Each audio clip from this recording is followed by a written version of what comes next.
Celtic fans are losing patience with the club's CEO after a summer of transfer inactivity has prompted a very direct public message. We also have a major boost in the hunt for a Norwegian striker, an update on Kelechi Iheanacho's wages that contradicts what was being claimed, Julian Araujo's pre-season situation and what O'Neill had to say about a potential return, and an emotional farewell from a defender who never quite got his chance at Parkhead. Busy morning.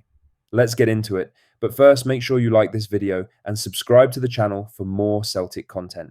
Celtic's pursuit of Casper has received a significant boost this morning after reports out of Norway confirmed the striker has held positive talks with Bodø Glimt over a possible summer exit.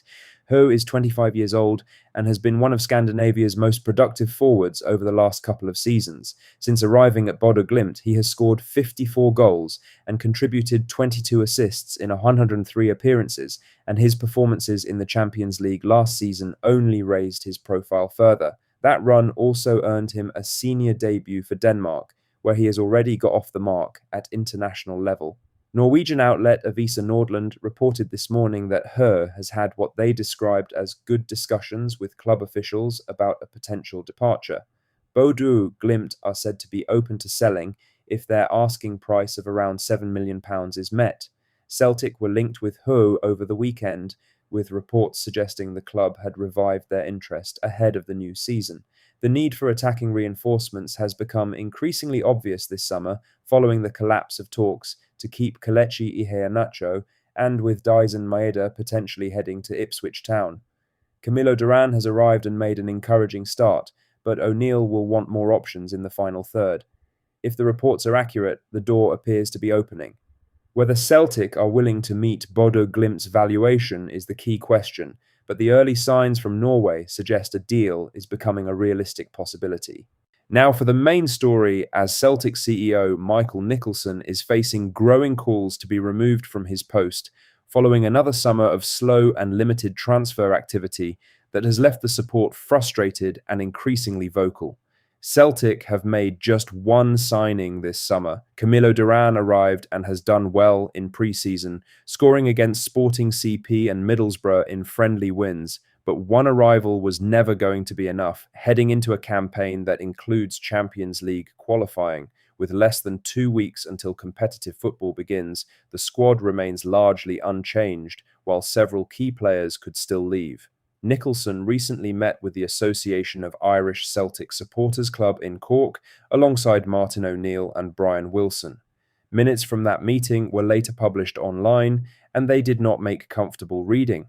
Nicholson acknowledged the difficulty of dealing with agents and competing financially with English clubs, comments which many supporters viewed as an admission that he is struggling to do his job effectively.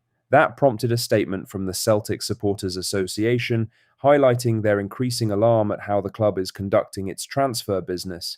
Writing for Celtic News Extra Time, Mark Hendry put it bluntly. He said, Michael Nicholson has already drawn the ire of the support for his admission last week that he struggles to deal with transfer business as the club's chief executive.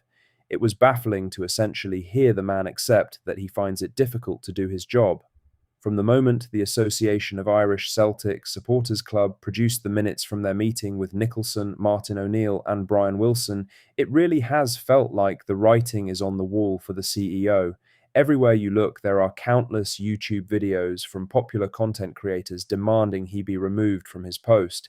And it's little wonder why. The simple fact of the matter is that the excuses don't wash. Fans have had enough of the pathetic justifications for a lack of transfers while almost £100 million gathers dust in a bank somewhere. In other news, a new twist has emerged in the Kelechi Iheanacho situation after Bursaspor's president publicly pushed back against claims that the striker had been offered £50,000 a week to leave Celtic and move to Turkey. Iheanacho joined the Turkish second division side after Celtic chose not to activate the one-year extension in his contract, which expired at the end of June. Both O'Neill and Iheanacho had made clear they wanted to continue working together, but a deal could not be agreed. Earlier reports had suggested Celtic had offered terms worth around £12,000 a week, potentially rising to £17,000 with bonuses, but that negotiations broke down. That was then followed by separate claims that Iheanacho had secured a huge wage deal in Turkey of close to £50,000 per week. Bursaspor president Enes Çelik has now contested those figures directly. Speaking at a pre-season press conference, he said, "We have been in contact with Kelechi Iheanacho for 40 days. It was a bit difficult. I just watched his training session in terms of shooting. He feels different. Iheanacho has a guaranteed salary agreement with us of €1.4 million. We made a 3-year agreement. There are players in our league who earn €2.2 million, but are not even half as good as Iheanacho. We are also considering the club's financial structure. That works out at roughly £23,000 a week, which directly contradicts the 50,000 per week figure that had been circulating." One reliable insight from the comment thread below the article suggests the sticking point from Celtic's side was not the weekly wage itself, but Iheanacho's camp pushing for a 3-year deal, which the club were unwilling to match. Whatever the truth, the debate over the numbers does not change the outcome for Celtic. O'Neill wanted to keep him. The club needed a striker. He is gone. The search for an answer up front continues. In other news, Julian Araujo has reported back for pre-season with Bournemouth in Austria, with his long-term future still unclear and Celtic keeping an eye on the situation.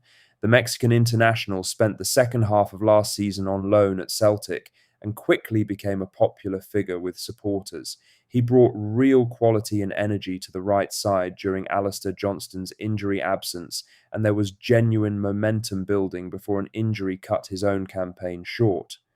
The question now is whether Celtic can bring him back permanently.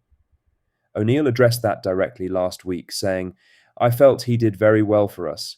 He obviously picked up an injury at an inopportune time for him.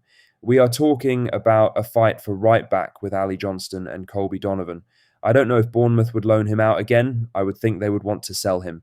I would keep it open because you don't know what could happen. If it was all within our scope, it's something I would definitely look at because he would be up for the fight. I haven't been in contact with him for a few weeks, but overall, I don't know what Bournemouth's position is." Lastly, Mike Nawrocki has broken his silence after leaving Celtic, posting an emotional farewell message that hinted at frustrations over how parts of his time in Glasgow were handled. Nawrocki completed his move to French side Lens last week, bringing a 2-year spell at Celtic Park to an end. He arrived from Legia Warsaw in the summer of 2023, but struggled to hold down a regular starting place, making just 18 appearances in total for the club, despite showing enough in those games to convince many supporters he deserved more of a chance. In his goodbye message, Nawrocki wrote, "Dear Celts, unfortunately, my time at the club has come to an end. I am incredibly grateful for the opportunity to have been part of this huge club." That's all the latest Celtic news for today. Make sure to hit that like button, subscribe if you haven't already, and drop a comment below with your thoughts. I'll see you in the next one.